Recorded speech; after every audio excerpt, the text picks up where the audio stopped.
Okay, let's get at her. Alright, here's where we're at. Here's the Mark VII. Awesome truck. Unfortunately, this is the only one, and I'm going to have to disassemble it. Because here's its mate. The mate cannot be completed because it turns out I don't have another one of the gears that goes right here. No, I don't have any more 12-tooth gears. I could have sworn I did. I checked my orders. Sure enough, I ordered them. I looked everywhere, and then I noticed they don't get here for like 3 more days. Alright, well, as I said before, no matter how good this is, it's way too hard to put together. And we gotta simplify it a little bit. Plus, now that we got a theory, we got our triangle rectangle theory. Draw the triangle, put the box. That's one way. And you get this. And this is, man, I just love the way this thing works. It is such a nice smooth truck. Okay, let's put him over there next to the Mark I. Just think, we're 7 generations ahead.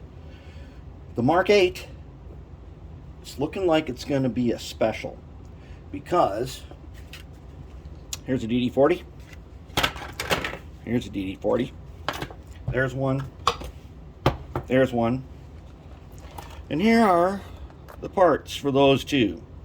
Now, I got these two out of junk boxes, and one of them for sure is at least missing a side frame on a truck.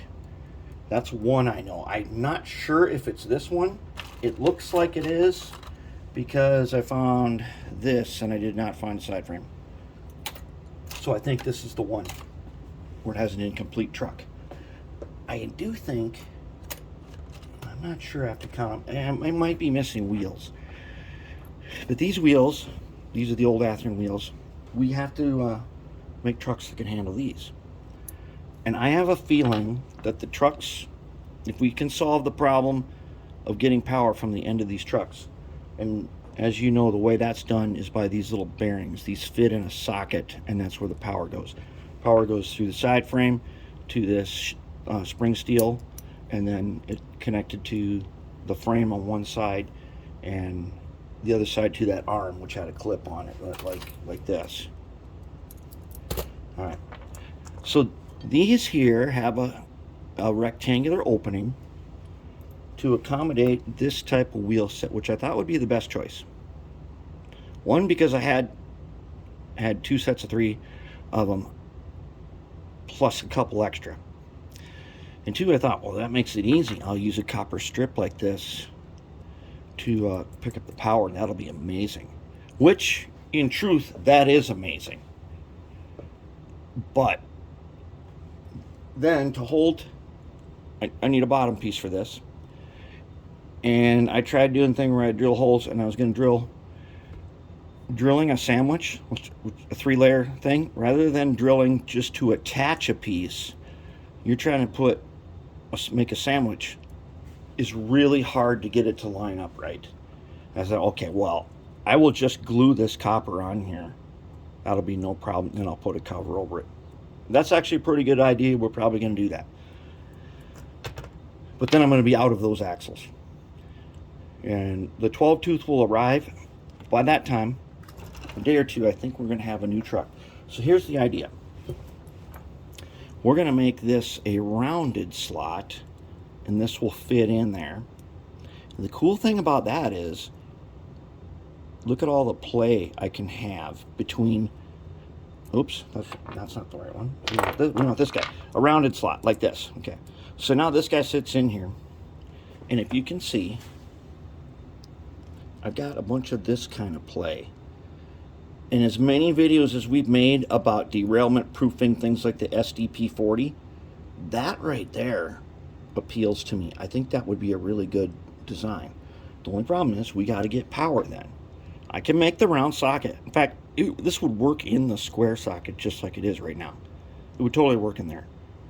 And maybe that's the way to go. Instead of making it round, have less surface contact to the axle by leaving it square. We should actually try that, I think.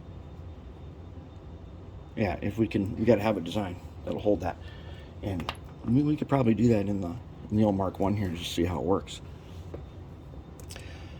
But with this is our basic triangular setup.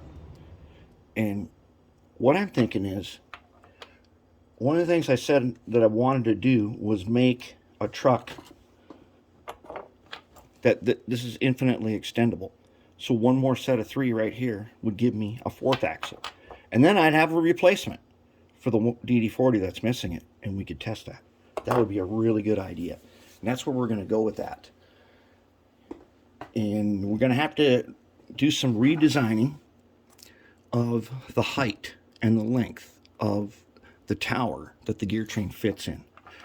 If we're going to fit it into something like this, which right now it would go like that, I think that even with the wheels in there, it's probably too low. That's not a big deal. I can always add a piece on the top here to raise it up. That's no problem. Let's just see something here. Okay, so well, that's actually really good. Wow, that's actually really good. Yikes. Mark VIII might just be a Mark VII with one more set. And it would go, and then we could use a piece across there till we get this off the track as high as we want it. That's really no problem. And with this nice narrow piece up here, we should easily make our 15-inch radius with this. That should not be a problem. The problem is, check the distance from the worm here. And for sure, we're going to do dual motors on this. We will have to let's just grab 2 motors off the bench here. We're going to have to get the motor as close as possible to that worm, I think. Now that leaves us a bunch of room in there to put stuff. But remember, the idea is to scratch build something. Along the way, to fulfill that idea, we need to test components. And so here's some junkyard stuff where we can build some components and test them. That's all going to be part of it. And then when I'm in the contest, I'm going to bring the things that were successful and some that weren't to show next to the finished locomotives what it took to get there. That's where we're at. So let's get down to business.